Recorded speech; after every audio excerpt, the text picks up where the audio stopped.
Hey guys, welcome to Cape and Cowl Cafe. I'm Nemo, and today we're going to be talking about Tim Drake. If you guys enjoy the video at any point today, I'd really appreciate it if you hit that like and subscribe button, but let's hop right in.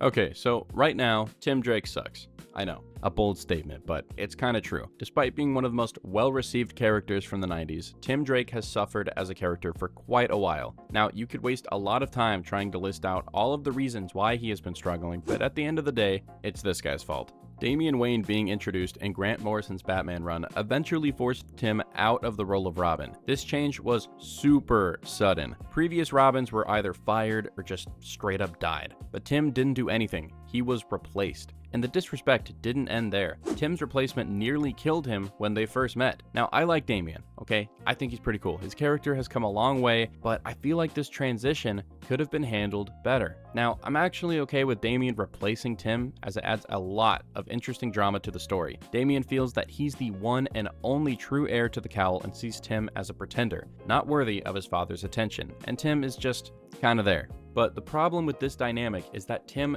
doesn't leave after this. You'd think that he would be hurt and conflicted after Bruce defends Damian and allows him to be the new Robin, but he isn't. He just accepts it and moves on. Which, like, sure, that is a sign of a character being mature, but it's also kind of unrealistic. You know, people have emotions. Now, there was a shift in the Bat family dynamics around this time. Batman died during the events of Final Crisis, which led into the Battle for the Cowl story, and then one of my favorite Batman runs, Batman and Robin by Grant Morrison and Frank Quietly. I love the bond that Dick Grayson and Damian form during their time as Batman and Robin. And it genuinely makes sense why Dick didn't choose Tim to be Robin. He saw him as an equal and wanted to focus more of his time on training Damian. Now, you might be thinking, where was Tim during all of this? Well, after Bruce's death, Tim left Gotham and traveled the world convinced that Batman wasn't dead. Tim spent quite a while trying to find evidence that he was somehow still alive. Okay, this is good stuff. Tim is out of Gotham. He's paving his own way, becoming his own man. He even creates a new identity to show how independent he is, and that identity is Red Robin. Yum. Okay,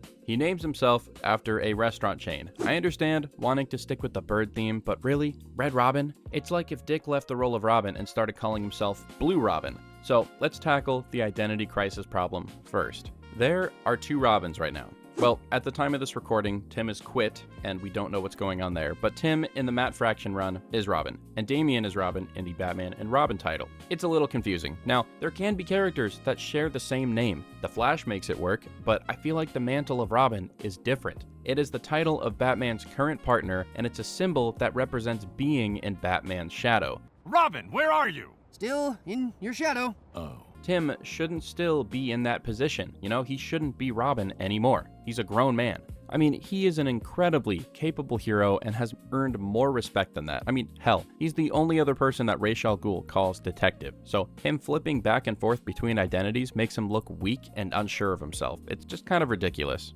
Now, DC actually did try to give Tim a new identity, Drake. Obviously, this didn't work, and they went back on this idea immediately. I actually have a funny theory that, Brian Michael Bendis was working for Marvel and he was just trying to sabotage DC at the time, because who comes up with this stuff, But obviously, that didn't work. Now, when it comes to the mantle of Robin, Damian is Robin. He fits the role of Robin, and he shouldn't leave the mantle anytime soon. I mean, he is the biological son of Batman after all, and I like Damian, so the mantle of Robin is off the table. Now, if you want to stick with the bird theme, you could go with Cardinal or Sparrow, though Sparrow is the name of Darkclaw's sidekick in the Amalgam universe, so maybe not that one. You could call him Flamebird, which was the hero that stood alongside the Kryptonian vigilante Nightwing. However, Tim doesn't really have a, huge connection to Superman, so maybe not that one. Now, okay, let's move on to the good ones. We got Red X, which, while cool, feels a little lazy. Tim could also adopt the mantle of the Grey Ghost, which would fit really well with Tim's detective side, though the Grey Ghost was Bruce's hero and doesn't really have any tangible connection to Tim. One of the other ideas is to call Tim Cypher. He would get a black and green color scheme, and he would lean heavily into the tech side of crime fighting, and would essentially function as an Oracle 2.0 if Barb was to ever leave Gotham permanently to live her life with Nightwing. He would be that same information broker type character, but operate in the field a bit more. Tim could also become the new Spoiler. Now, this one would only really work if he was still with Stephanie Brown and she tragically died or something. Tim would take her name as a way to honor her. But unfortunately, Tim is dating a boring piece of drywall, which leads me to my next issue with modern day Tim Drake, Bernard. Bernard is just boring, okay? He's a very bland character and doesn't stand out as a love interest. Now, at the time of this recording, Tim recently quit being Robin and mentioned Bernard being one of those reasons. This makes it even worse. Bernard isn't worth leaving the role of Robin for. It's not like Tim is getting married or is leaving the city. He's just, oh, I want to quit because it's hard on my boyfriend. Who cares, okay? That's the job you signed up for, my guy. Now, I get it. Tim isn't like Bruce. He's supposed to be the more relatable, normal member of the Bat family, but he's still a freaking superhero, and dating should not come before the mission. It makes him look like a morally weak character. Now, of course, this would be different if Bernard was really the greatest love interest we've ever seen, but he's not. Bernard and Tim's relationship is very surface level. The writers like to tell us that they're perfect together, but they never show it. Now, here's the other part of this issue. I think DC feels cornered in this. They can't go back on Tim being with Bernard because they'd be giving into the backlash and they might be afraid of coming off as homophobic. But Tim is bi, and they're forgetting that. Tim doesn't have to be with Bernard. He can be with Steph again or literally anyone else, and he still wouldn't be portraying who he is as a character.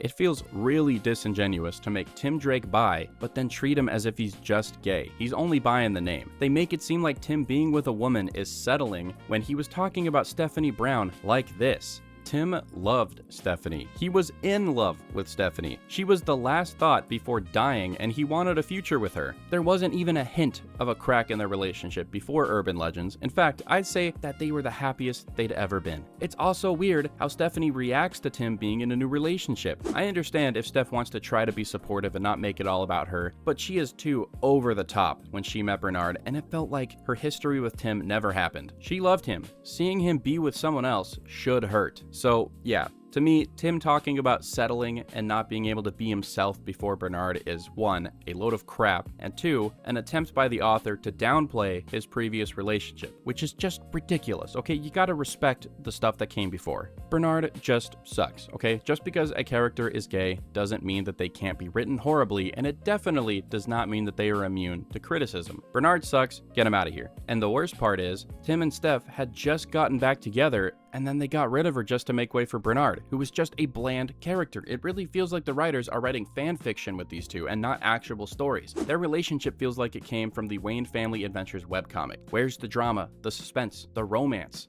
Like, I don't see any of it. There's nothing here. Now, the last thing that I think Tim Drake needs to become his own character is his own city. Much like Nightwing, Tim needs a Bloodhaven, a place where he can stand out away from Batman and, more importantly, Robin. The DC universe is perfect for this because it is filled to the brim with fictional cities. Just make one up. It's so easy. Give Tim his own real rogues gallery, bring back King Snake, give him his own secret society to fight, explore him setting up his own headquarters and gear. Just do something. So, to sum it up, 1, give Tim Drake a new name. Not Red Robin, not Drake, but something that will actually stick. The Gray Ghost could be really cool. You can make him almost exclusively a detective like he is in the Night Fight alternate future. 2, get rid of Bernard. 3, let Tim spread his wings outside of Gotham and develop his own supporting characters, villains, and stories away from Batman. And 4, add drama back into his character, okay? Batman shouldn't be thrilled that Tim wants to quit. He'll be outwardly supportive, sure, but show him struggling with it behind closed doors. I love how Damian reacts to Tim leaving. He mocks him for betraying the cause, but secretly is hurt and feels abandoned by his brother. It's not that hard, guys, okay? I feel like a lot of these 90s characters got shafted and they truly deserve better, especially Tim.